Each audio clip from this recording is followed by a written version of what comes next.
ఏది అయినా ట్రై చెయ్యి ఆచి చికెన్ మసాలా. ఆచి చికెన్ మసాలా.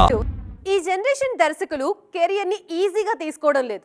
ఏదో ఒక సినిమా చేస్తూ ఇండస్ట్రీలో సర్వైవ్ అయితే సరిపోద్ది అనుకోవడం లేదు. కొడితే ఏనుగు కుంభస్థలాన్నే కొట్టాలి అని చూస్తున్నారు. అందుకోసం జీవితం పెట్టి పనిచేస్తున్నారు. ఒక్కో సినిమాతో తమ బౌండరీని తామే పుష్ చేసుకుంటూ పోతున్నారు. మన హీరోలు కూడా దర్శకులకి అలాంటి అవకాశాలు ఇస్తున్నారు. అప్కమింగ్ లిస్ట్లో ఇలాంటి క్రేజీ ప్రాజెక్ట్స్ చాలానే కనిపిస్తున్నాయి. ప్రెజెంట్ ఇండియన్ సినిమాకు కేర్ ఆఫ్ అడ్రస్ గా మారింది టాలీవుడ్. మన హీరోలు దర్శకులే నేషనల్ మార్కెట్ ను రూల్ చేస్తున్నారు. ఈ ట్రెండ్ లో తాము కూడా భాగం కావాలనుకుంటున్నారు యంగ్ డైరెక్టర్స్. అందుకే ఉప్పెన లాంటి చిన్న సినిమాతో దర్శకుడిగా పరిచయమైన బుచ్చిబాబు ఇప్పుడు రామ్ చరణ్ హీరోగా పెద్ది లాంటి బిగ్ ప్రాజెక్ట్ ను సిద్ధం చేస్తున్నారు.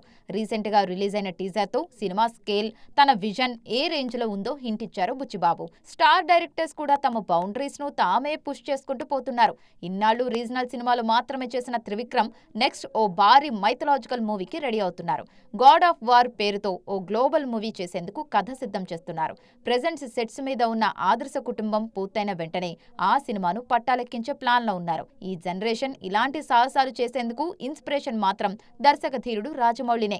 ఒక్కో సినిమాతో తన స్పాన్ తానే పెంచుకుంటూ పోతున్న రాజమౌళి మహేష్ హీరోగా గ్లోబల్ మూవీని రూపొందిస్తున్నారు. తొలి ఈవెంట్ ని హాలీవుడ్ రేంజ్ లో ప్లాన్ చేసిన జక్కన్న వారణాసితో ఇండియన్ సినిమాను నెక్స్ట్ లెవెల్ కు తీసుకువెళ్లేందుకు రెడీ అవుతున్నారు. ఇన్నాళ్లు మీడియం రేంజ్ సినిమాలు మాత్రమే చేసిన హను రాఘవపుడి కూడా పెద్ద కలకంటున్నారు. ప్రభాస్ హీరోగా ఫౌజీ అనే పాన్ ఇండియా సినిమాను సిద్ధం చేస్తున్నారు.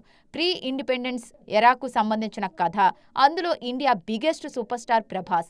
ఈ కాంబినేషనే బిగ్ స్క్రీన్ కు కొత్త జోష్ తీసుకువస్తోంది. వీళ్లే కాదు, ఇలా భారీ కలతో బిగ్ ప్రాజెక్ట్స్ ను సిద్ధం చేస్తున్న దర్శకులు మన ఇండస్ట్రీలో చాలా మందే ఉన్నారు.